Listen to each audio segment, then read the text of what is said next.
Halo, assalamualaikum warahmatullahi wabarakatuh. Selamat sore untuk teman-teman pengendara dan juga teman-teman pemirsa dimanapun kalian berada. Pada kesempatan sore hari ini, kita akan berbagi tentang CVT. Untuk teman-teman pemula, bagaimana cara kinerja CVT itu sendiri. Sekali lagi saya jelaskan, kalau kita paham tata kerjanya, niscaya kita akan paham apabila terjadi hal-hal yang tidak sesuai dengan cara kerjanya. Contohnya, CVT saya bunyi kasar. Kalau kita tidak tahu cara kerjanya, tentu kita tidak mengerti apa yang menyebabkan dia berbunyi kasar. Kemudian CVT-nya kayak nggak perform. Kalau kita nggak ngerti cara kerjanya, bagaimana kita mengatasi permasalahannya? Layaknya seorang dokter harus tahu dulu fungsi saraf itu apa. Nah, kalau nggak ngerti saraf itu fungsi apa, ketika ada orang punya penyakit saraf, tentu dia tidak bisa menangani. Tapi karena tahu saraf itu fungsinya apa, kemudian terjadi masalah, berarti nggak fungsi. Lah, nggak fungsinya itu gimana? Disitulah tugas dokter ataupun mekanik. Pahami dulu cara kerjanya, maka kau bisa mengatasi masalahnya. Dan kalaupun belum bisa, sudah paham cara kerjanya tapi belum bisa penanganannya, itu hanya soal pengalaman saja. Diiringi dengan praktek dan jam kerja yang makin bertambah, maka pengalaman itu akan terus didapat. Tetapi sebuah pengalaman tanpa didasari paham cara kerja, ini akan rumit. Begitulah teori dibutuhkan, begitulah teori sangat penting dalam dunia pendidikan. Praktek juga sangat penting, karena teori tanpa praktek itu sama saja bohong. Banyak orang bisa bicara tapi tidak bisa membuktikannya. Kebanyakan teori tapi prakteknya nol. Kan gitu.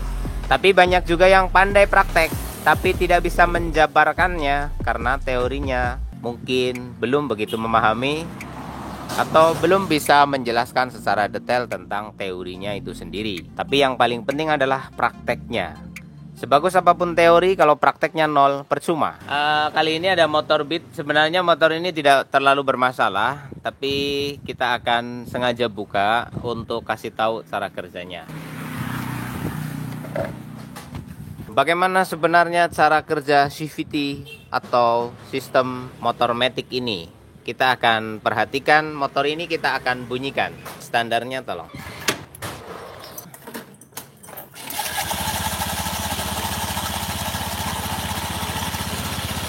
Ketika mesin berbunyi pada kondisi stasioner, puli bagian depan sini tidak mengembang.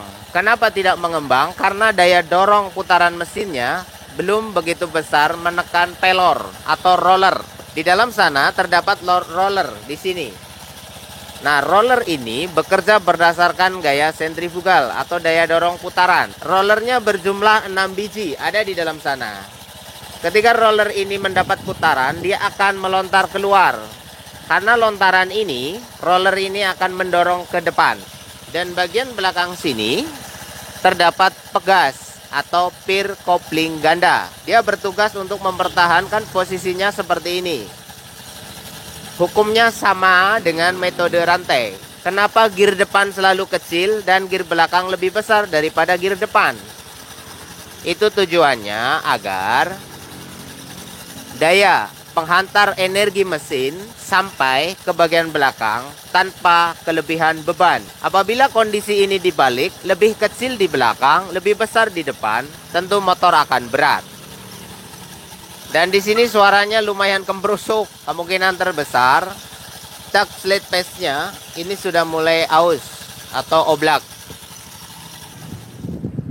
Nah, di sini ada pegas. Pegas ini bertugas untuk mempertahankan posisi puli daun bagian belakang ini tidak segera naik ke sini. Nah, ketika terjadi suatu permasalahan, ada beberapa kemungkinan. Contohnya apabila motor matic tenaga bawahnya kurang, performanya kurang bagus. Bisa jadi pegasnya ini lemah. Ini dia. Kalau pegas ini lemah, lembek, maka bisa dipastikan motor ini akan lemah di tenaga bawahnya atau RPM bawahnya atau di angkatannya atau di putaran rendah. Kenapa bisa demikian? Karena ketika pegas di sini yang bertugas mempertahankan plat ini agar tidak terburu-buru naik, karena dia lembek, maka dia akan lebih cepat naik. Sedangkan yang menahan roller bagian depan ini agar tidak tidak segera naik adalah V-belnya. Di sini ada dua kinerja. Jadi V-bel adalah penghubung gerak dari mesin menuju ke puli bagian belakang. Tetapi berfungsi juga sebagai penahan roller agar tidak terburu naik berdasarkan ukuran V-bel itu sendiri. Makanya apabila fan bel ini mengalami keausan atau dimensi ketebalannya sudah menipis, motor akan kehilangan tenaga, walau hanya beberapa persen saja. Dan apabila per yang ada di sini atau pegasnya melemah, juga motor akan berat di putaran bawahnya atau tarikan awalnya loyo. Makanya lahirlah per racing atau per yang lebih tegang atau per yang lebih kaku. Ada juga metode dengan ganjel pelor. Ganjel pelor yang dipasang di motor matic bertujuan agar spiral atau pir kopling ganda itu jauh lebih tegang, dengan cara tidak mengganti per, tetapi diganjal. Jadi fungsi pelor itu untuk mengganjal spiral atau pir kopling ganda. Kemudian karena tegangannya naik, maka secara otomatis dia tidak akan cepat mengalami perubahan posisi. Dan posisi lingkar besarnya tetap bertahan di bagian belakang. Maka tenaga bawahnya atau tenaga untuk nanjaknya akan lebih bagus. Kurang lebih seperti itu. Kemudian pengubahan roller. Roller makin berat, maka dia akan makin cepat mendorong puli bagian depan untuk naik ke atas. Dengan demikian, performa bawahnya semakin berat roller dipasang, ya, semakin berat roller ini dipasang, tenaga bawahnya makin berkurang, tetapi tenaga atasnya bertambah. Ada kurang, ada lebih. Jadi kalau pengen tenaga bawahnya tetap dapat, ya, maka roller diringankan. Dengan roller makin ringan, maka dia daya dorong naik ke atasnya akan makin lambat. Begitu Pak kawan-kawan. Sampai di sini bisa dimengerti atau bisa dipahami? Begini, mengganti roller lebih ringan itu bertujuan agar daya lontar si roller itu tidak lebih cepat daripada umumnya. Karena rollernya ini lebih ringan, maka daya dorong dia kepada plat yang di belakang ini atau rumah roller itu lebih lambat. Secara otomatis peregangan rumah roller ini menuju ke bagian sini lebih lama, maka daya putarnya akan lebih besar kepada tenaga di posisi rendah atau di tanjakan di mana roda belum berputar begitu kencang. Kita bunyikan lagi mesinnya untuk lebih mudah menjabarkannya.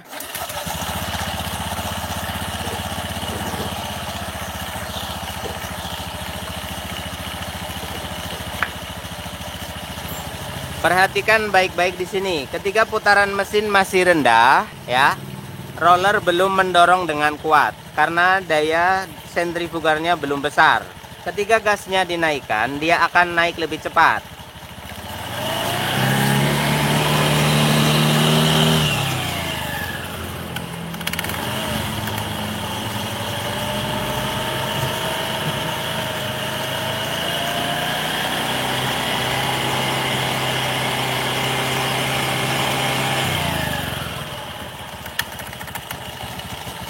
Nah, ketika digas tinggi, roller akan terdorong naik, sehingga V-bel ini akan mulai melebar.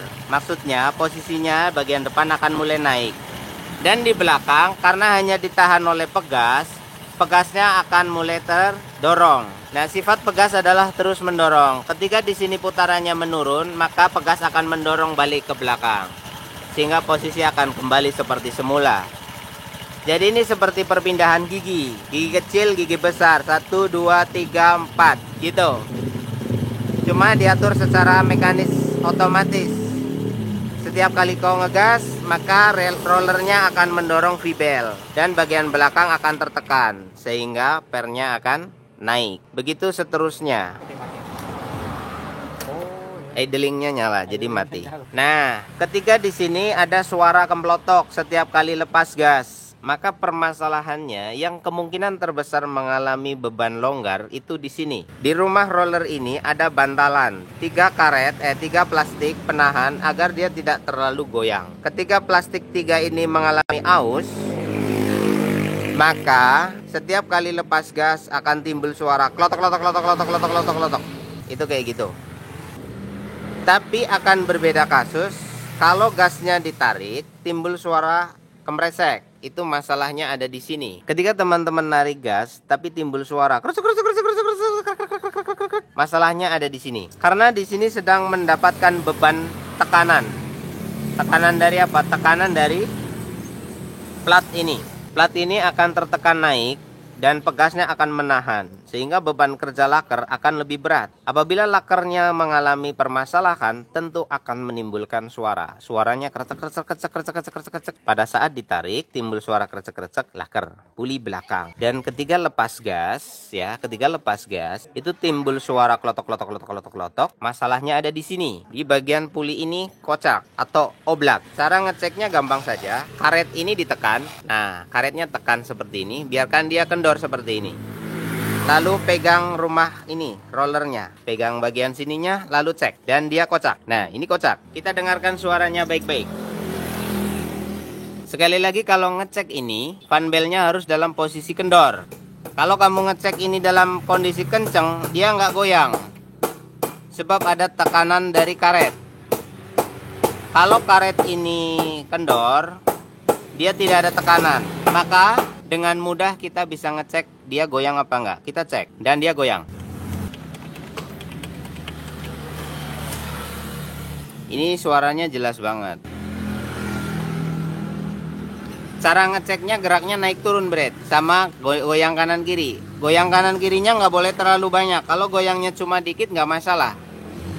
Kalau segini masih aman. Tapi kalau naik turunnya ini kebanyakan. Jadi ini motor kalau lepas gas suka bunyi klek. Terus angkatannya juga ada suara. Ketika kita tarik di RPM rendah atau motor masih pelan, dia ada suara. Ini juga bisa. Nah, ada pertanyaan Mas, motor Matic Honda itu kok suka dredeg setiap kali putaran rendah di gas mau tinggi, itu ada suara dredeg. Suara dredegnya lahirnya dari sini. Karena di belakang ini ada kampas ganda. Nah, kampas gandanya itu gagal menggigit lonceng ini secara sempurna, sehingga walhasil dia terjadi putus nyambung. Karena daya cengkram kampas gandanya tidak sempurna, sehingga dia ngedredeg. Dia gigitnya nggak sempurna. Perhatikan di sini kan berputarnya tidak nyambung. Nih, ketika benda ini berputar, kampas ganda yang di dalam akan meregang. Nah, dia meregang mencengkram bagian dalamnya. Cerut ya. Di sini ada kampas. Kalau di gas tinggi dia megar. Nah, kalau kampasnya masih normal dan masih belum aus, dia akan menggigit sempurna. Lalu berputarlah roda belakang. Ketika di sini gagal cengkram, maka akan terjadi selip. Putus nyambung. Akhirnya itu. Loh, kok aus? Padahal motor baru, Mas Bun. Motornya belum lama. Baru beli sebulan, masa udah aus? Kasusnya adalah pada tipe Honda umum sekali kampas gandanya menggigit ke lonceng itu kurang sempurna. Maka bisa diakali dengan cara dibongkar, dibersihkan, lalu cek kelurusan kampas gandanya. Kalau kampas gandanya tidak lurus, lakukan pelurusan dengan metode bisa mengamplasnya, meluruskan, mengurangi daging kampasnya dan sebagainya. Aku udah kayak gitu, udah diamplas, sudah dilurusin masih sama aja. Loncengnya kurang bisa digigit. Karena di sini terlalu rapat. Bisa ditambahkan lubang. Di sini dikasih lubang, kasih lubang. Tujuannya apa? Agar suhu di lonceng ini tetap adem. Kalau lonceng ini memanas, kampas ganda juga memanas, daya cengkramnya akan turun. Sehingga dredeg. Penambahan lubang cukup efektif. Namun ada kelemahannya, nyengkramnya makin kenceng, maka kampas koplingnya akan cepat habis. Terlebih ada lubang. Lubang ini akan menjadi seperti celah pisau penggerus, jadi dia akan cepat habis. Tapi dredegnya jamin hilang. Kalau ini ditambahin lubang, ya dredegnya akan berkurang. Bahkan bisa hilang. Daya gigitnya pun makin maksimal, motornya makin galak tarikannya. Tapi kampasnya ya boros. Tapi hukum tenaga gede, perangkatnya cepat habis ya. Itu biasa. Seperti pada piringan cakram. Perhatikan di sini piringan cakram ada banyak lubang. Ya, tujuannya adalah agar piringnya tidak cepat panas sebagai sirkulasi pendingin udara itu sendiri. Dan kampas rem juga tidak cepat mengalami terbakar. Beda kasus, piringan cakram yang tidak ada lubang pasti daya gigitnya rendah. Daya gigitnya rendah, tidak sepakem piring cakram yang ada lubangnya. Ini khusus pada motor ya. Berbeda cerita pada mobil. Kalau mobil beda kasus. Karena apa? Hidrolik kepala babinya ini besar. Kemudian pendorong minyak rem untuk menggerakkan piston pada mobil itu menggunakan kaki. Tenaga kaki akan jauh lebih besar menekan pedal. Kemudian daya penghantarnya itu juga jauh lebih banyak. Kemudian titik ungkitnya itu berbeda. Pada mobil, titik ungkitnya, hukum ilmu tumpu itu jauh lebih banyak. Kalau pada sepeda motor, di mana titik tumbunya di sini, jangka ungkitnya ada di sini, tuas pendorongnya hanya sepanjang ini. Ini jadi berat. Coba bayangkan kalau setik ini panjangnya sampai di sini. Seumpama kita tambah panjangnya setengah meter sampai di sini nih. Ini pasti rem enteng banget. Kamu tekan dikit pasti cakramnya langsung berhenti total. Karena apa? Daya ungkitnya lebih panjang. Maka beban tekannya akan lebih ringan di tenaga manusia yang menekannya. Begitu. Nah, dalam hukum rem cakram depan ini segini aja udah cukup. Udah cukup.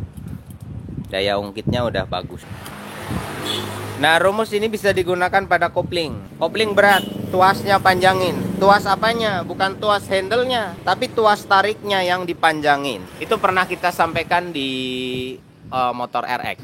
Nah, kalau motor Matic ditanjakan di CVT-nya timbul suara kletak gitu ya. Setiap kali nanjak timbul suara kempletek. Bisa jadi laker yang di sini, Bret. Laker keroncongnya bermasalah, ya, sama lahar tumbunya ada masalah. Karena apa? Ketika nanjak, beban kerja sangat terasa pada laker-laker pada puli belakang, Sedangkan di sini timbulnya suara jarang pada saat naik, Walaupun di sini beban kerjanya sangat maksimum, tapi dia hanya gerak naik turun dan di sini tidak ada laker. Namun, boleh jadi puli yang di belakang ini sudah aus. Ini puli yang di belakang aus, oblak, juga akan timbul suara pada tekanan tinggi. Kenapa? Gerak naik turunnya itu tidak stabil. Kadang menceng, kadang lurus, sehingga timbul suara. Ketika lepas gas, bunyi suara berdesing di sini. Laker tumbunya bermasalah. Ini dia. Kalau lahar ini kasar, pasti akan timbul suara kemerincing. Gitu, lahar ini. Ada juga kasus lahar ini boros, bolak-balik rusak. Maka lahar tumbu yang ada di dalam sana harus diganti juga ya. Jadi kamu ganti laker ini ya. Tetapi as yang ini lahar dudukannya di sana tidak dicek. Kalau lahar di sana sudah terlalu goyang tapi nggak dibenerin, maka laker ini yang akan sering rusak, bolak-balik rusak. Itu kayak gitu. Oke. Sampai di sini bisa dimengerti dan dipahami untuk teman-teman pengendara Matic. Pahami dulu motormu, maka untuk awetnya bisa dipahami juga. Terus perawatannya juga bisa dimengerti juga. Oh, suara gini efeknya ini, suara ini efeknya ini. Namun untuk hasil yang lebih sempurna itu ditangani para ahlinya. Sifat pengetahuan adalah sebagai dasar saja. Tidak selalu suara begini harus ininya, tidak selalu. Kadang-kadang ada yang aneh. Suara sama tapi permasalahannya beda. Itu biasa, ya toh? Seperti halnya lubang lah. Kadang-kadang lubang yang sama tapi suaranya beda-beda. Itu kan biasa. Jadi kalau kalian tinggal di daerah tanjakan, sering nanjak, pir yang ada di sini tegangkan ya. Per yang ada di sini tegangkan. Soal roller pakai standar pabrik aja. Nggak usah diringanin, nggak usah dirubah-rubah. Kalau roller depan pakai bawaan pabrik aja. Beratnya berapa gitu ya. Nah, yang dimainkan di sini pernya. Per ini bre. Nah, itu per yang ada di dalam di sini. Mau dibeliin racing boleh kalau lu punya duit banyak. Kalau dananya minim, diganjel, pernya diganjel biar makin tegang. Kalau ketegangannya naik, nanti daya tanjaknya akan makin naik juga.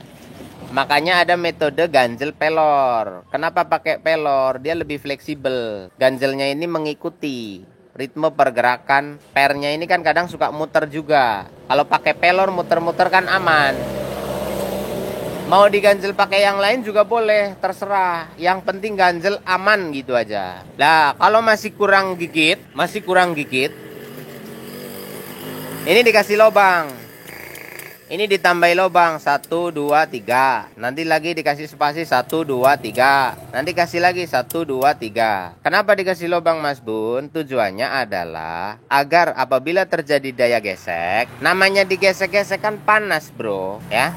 Digesek-gesek panas, itu pastilah. Apa aja kalau digesek-gesek pasti panas. Nah, tujuannya lubang adalah agar mengurai suhu panas pada lonceng ini. Kalau lonceng ini memanas, daya cengkramnya nurun. Jadi dikasih lubang biar lebih cepat dingin. Dan juga residu, debu, kotoran, sisa kampas, ataupun debu yang dari udara ruangan luarnya ini akan terurai lebih cepat. Sadar atau tidak, debu yang terjebak di sini akan bikin selip, kepleset, Brit. Kepleset itu nggak harus oli aja, debu aja bisa bikin kepleset. Dan kita lihat di sini debunya udah berapa banyak semprotnya. Ini pasti debunya banyak. Wih, kalian lihat debunya tadi keluar jinnya ini. Wih,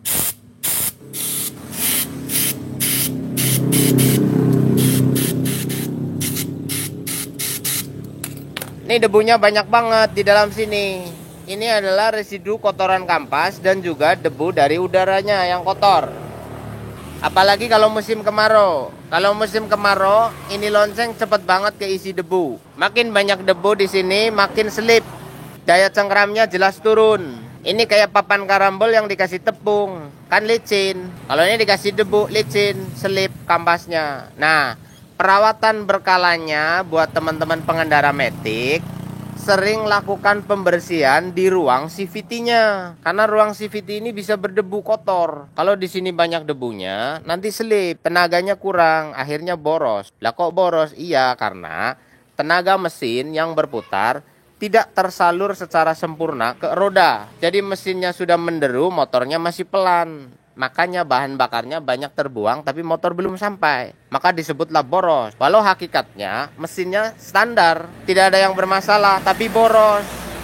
Ya karena apa? Daya penghantar tenaganya tidak maksimal. Selip, mesinnya sudah gereng-gereng, motornya masih metonggo aja. Ya, oke. Buat teman-teman jangan sungkan datang ke bengkel dimanapun sekedar untuk ngebersihin ruang CVT. Terutama di musim kemarau atau kalian tinggal di medan yang penuh dengan debu. Contohnya melewati jalan-jalan tanah, ya, tinggal di samping gurun pasir gitu.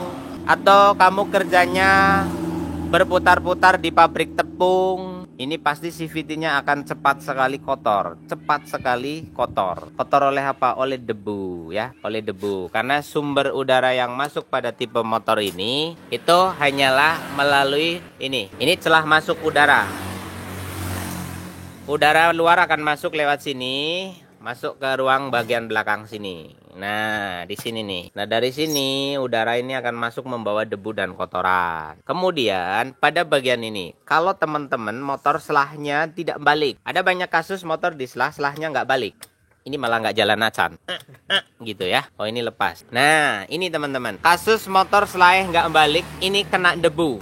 Ini kasus klasik ini. Hanya karena kena debu doang begini, motor metik selahnya nggak bisa balik nih. Kalau kamu nggak ngerti, kamu nanti dikadalin sama orang-orang yang tidak bertanggung jawab. Pak, selahnya rusak. Padahal di sini cuma kotor.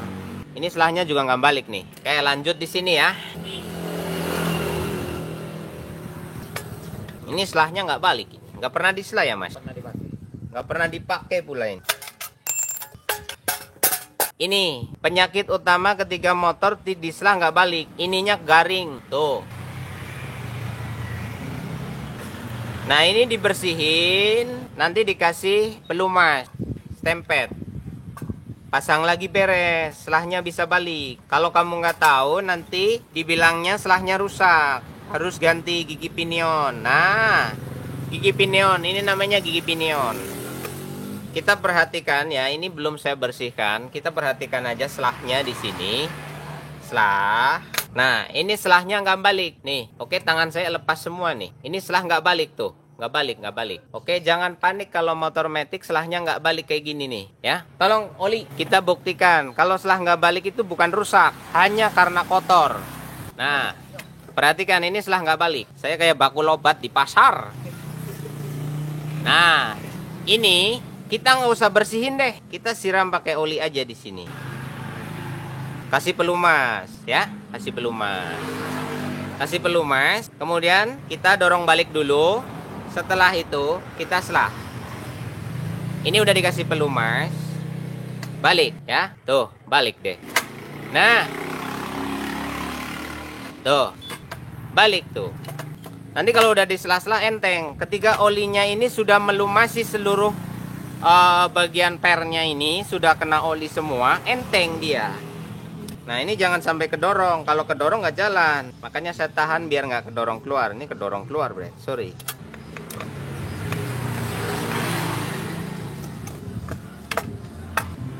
Nah, bagian dalam sana juga harus dikasih pelumas. Biar ini enteng juga. Ini harus dapat pelumas.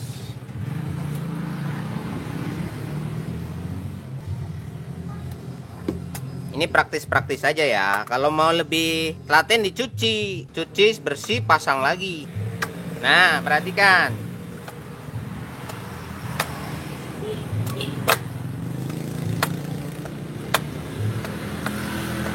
Dilancar-lancarin dulu gitu.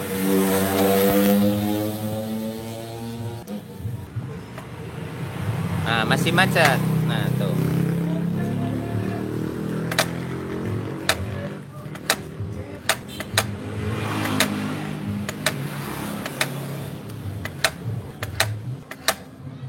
Oke, paham? Cuma dikasih oli doang, beres. Kalau kalian sudah tahu begini, ketika selahnya nggak balik, cukup dibersihin, kasih pelumas, kasih setempet, kasih oli dulu, habis oli kasih setempet, pasang lagi, beres. Karena ada kasus, saya punya tetangga nih, motornya selahnya nggak balik, dibawa ke bengkel, ya. Kemudian disuruh ganti ini itu, tapi tetangga saya ini nggak bawa duit banyak, akhirnya dibawa pulang, dibawa ke bengkel saya. Dia minta tolong, Mas Bun, tolong motor saya selahnya nggak balik. Lah kemudian dia cerita, saya tadi dari bengkel, katanya suruh ganti gigi pinion. Harganya berapa? Harganya 100 lebih. Nggak diganti, Pak? Enggak, soalnya saya nggak bawa duit. Oh gitu. Saya minta tolong sama Mas Bun, bisa benerin nggak? Tapi saya nggak bawa duit banyak. Kalau ganti saya nggak mampu hari ini gitu. Akhirnya saya buka, saya bersihin, kasih stempet, pasang lagi, beres. Nah, saya nggak kepengin nih banyak pengendara lain di luar sana karena ketidaktahuan akhirnya kayak gitu. Jadi korban deh lo. Kalau giginya rusak mah ganti, Bret. Kalau giginya rusak mah ganti ya. Kalau itu emang udah rusak. Video ini, gambaran ini pada gigi yang nggak rusak. Seperti kasus tetangga saya itu. Giginya nggak rusak tapi nggak balik. Dibawa ke bengkel, suruh diganti gigi pinion. Padahal giginya nggak rusak ya. Siapa tahu motor kamu juga kayak gitu. Selahnya nggak rusak, disuruh ganti. Padahal cuma macet gara-gara kotor. Kalau lu udah nonton video ini, semoga lu semua pada makin paham. Lu punya motor, dirawat, dijaga, dibenerin. Tapi sama orang yang jujur, amanah, bekerja secara profesional gitu. Oke, sekian dari saya untuk segmen kali ini, yaitu mengasih tahu kalau motor lu ada suara. Bisa jadi dari rumah roller yang oblak, bisa jadi lahar CVT yang bermasalah ya. Namun semua ini bersifat analisa, sifatnya adalah analisa. Motor itu penuh dengan misteri. Kadang-kadang udah diganti semua masih bunyi aja. Udah dibenerin semua masih bunyi aja. Udah, motor lu ada setannya berarti kalau kayak gitu. Secara hukum mekanis teknik, kalau ada rusak diganti ya beres. Udah diganti tapi nggak beres. Semuanya nggak ada yang rusak tapi kasar, maka bisa jadi motor lu ada setannya. Kamu harus beli nasi tumpeng, undang tetangga ya. Baca doa deh. Sekian dari saya, salam pecinta matic. salam sukses buat kalian semua. Hati-hatilah menservis kendaraan Anda. Barang tidak rusak, dibilang rusak itu sudah menjadi hal biasa. Tetapi cari duit itu susah. Sekaya apapun dirimu, kalau dibohongi pasti nggak mau. Iya toh, iya toh. Intinya saya nggak bicara cuma orang yang nggak punya duit aja lah bro. Sekalipun lu orang paling banyak duitnya, ketika lu dibohongi pasti sakit juga. Sudahlah, sebelum jadi kemana-mana saya off aja. Selamat sore, assalamualaikum warahmatullahi wabarakatuh. Salam kuku ireng, salam mekanik.